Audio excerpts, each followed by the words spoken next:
पाकिस्तान के साथ कुछ ऐसा हो रहा है जैसे कोई राह चलते आदमी को कह देता है कि तुझे सड़क से उठाकर स्टार बना दूंगा। सड़क से उठाकर स्टार बना दूंगा मैं। और पाकिस्तान के साथ कुछ ऐसा ही किया है ट्रंप ने पाकिस्तान को सपना दिखाया है कि वहां तेल के कुएं ढूंढ लिए हैं और ऐसा लगता है कि जैसे पाकिस्तान ने अमेरिका पर पूरा भरोसा भी कर लिया है। पाकिस्तान तो जन्म से ही दूसरों के भरोसे जिया है, कभी अमेरिका की गोद में तो कभी चीन की झप्पी में।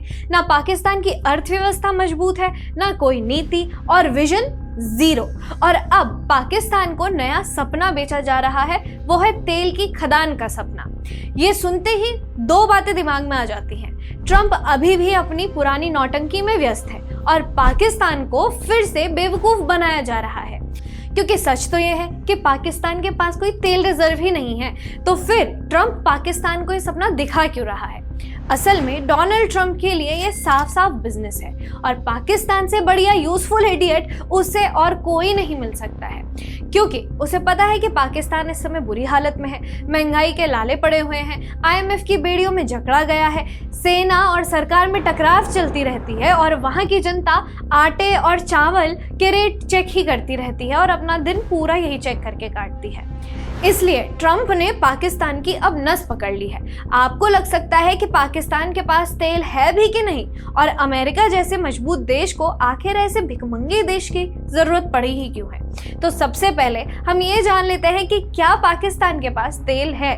पाकिस्तान में इस वक्त तेल के हालात वैसे ही ठीक नहीं है। पाकिस्तान पेट्रोलियम इंफॉर्मेशन के मुताबिक हाल ही के महीनों में तेल उत्पादन में 11% की गिरावट आई है। सिंध और बलूचिस्तान जैसे इलाकों में मौजूद तेल और गैस के कुएं या तो सूख गए हैं या फिर उनमें उत्पादन बेहद कम हो गया है। पास में की गई खुदाई की कोशिशों में भी ज्यादा कामयाब वो नहीं रहे हैं। एक तरफ इन्वेस्टमेंट की कमी थी तो दूसरी तरफ टेक्नोलॉजी की। हकीकत यह है कि ज्यादातर कुएं या तो पूरी तरह खाली हो चुके हैं या अब उनकी उम्र पूरी हो रही है, बस कुछ एक जगहों पर ही काम चल रहा है।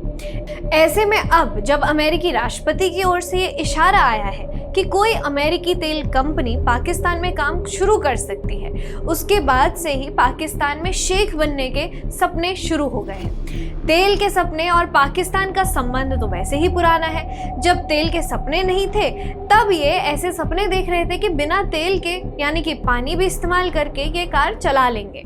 पानी से गैस और पेट्रोल के कनेक्शन अलग करके गाड़ी से अपनी बनाई हुई पानी की किट का कनेक्शन जोड़ दिया। ये सपने पहले इसलिए नहीं दिखाए जाते थे क्योंकि बलूचिस्तान जहां के तेल के कुएं होने के सपने दिखाए जाते रहे हैं, वहां इनकी एक भी नहीं चलती है और वहां पाकिस्तान की सेना और सरकार की ज्यादतियों के खिलाफ बलोच विद्रोही लंबे समय से प्रोटेस्ट कर रहे हैं। पाकिस्तान सरकार की अपनी जनता पर कोई पकड़ नहीं है और सबसे बड़ी बात, वहां पर कोई प्रॉपर तेल रिफाइनरी सिस्टम ही नहीं है, यानी सिर्फ बातों का खेल है। तेल मिले ना मिले पाकिस्तान को चूना जरूर लग सकता है। वो चूना लगा दिया। अब दूसरा सवाल ये है कि पाकिस्तान को ये सपना अमेरिका दिखा क्यों रहा है? अमेरिका को इस वक्त साउथ एशिया में पाकिस्तान जैसा एक गुलाम चाहिए जहां से वो भारत और चीन दोनों पर नजर रख सके। यही वजह है कि बांग्लादेश में भी तख्ता पलट हुआ। अफगानिस्तान से निकलने के बाद अमेरिका के लिए पाकिस्तान जैसे गुलाम की जरूरत और बढ़ जाती है। पाकिस्तान और अमेरिका के इस मालिक और गुलाम के रिश्ते को समझने के लिए पाकिस्तान की पैदाइश में जाकर देखना पड़ेगा। ये वो वक्त था जब सेकेंड वर्ल्ड वॉर के बाद दुनिया अमेरिका और सोवियत संघ नाम के दो ध्रुवों में बंट गई थी।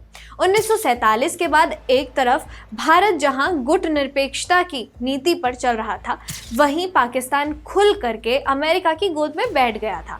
अमेरिका ने भी खुलकर अपनी गोद पाकिस्तान को इसलिए दे दी क्योंकि उसे भी अफगानिस्तान के पास में एक प्यादे की जरूरत थी, क्योंकि तब तक अफगानिस्तान में सोवियत संघ और अमेरिका के बीच एक प्रॉक्सी वॉर शुरू हो चुका था। 1979 में जब सोवियत संघ ने अफगानिस्तान पर कब्जा किया था, तब अमेरिका ने पाकिस्तान को मोहरा बनाकर अफगानिस्तान में मुजाहिदीनों को समर्थन देना शुरू किया।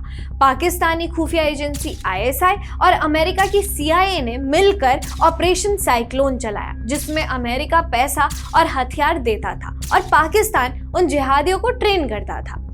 इस जिहाद से ही मुजाहिदीनों के जरिए अमेरिका ने यूएसएसआर को आखिरकार अफगानिस्तान छोड़ने पर मजबूर कर दिया था। शायद यह अमेरिका और पाकिस्तान के रिलेशंस का पीक पॉइंट था, जिसका खुमार आज भी पाकिस्तान के सर चढ़कर बोल रहा है।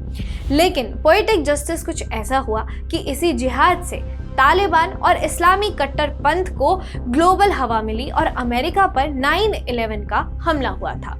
इसके बाद पूरी दुनिया ही पलट चुकी थी, खास करके इस्लामी मुल्क और अमेरिका के बीच रिश्ते, जिसका असर अमेरिका और पाकिस्तान के संबंधों पर पड़ता हुआ नजर आ रहा था। और जल्दी ही इस रिश्ते ने अपना लोएस्ट पॉइंट भी देखा, जब इन्हीं आतंकी हमलों का mastermind Osama bin Laden Pakistan में पकड़ा गया था।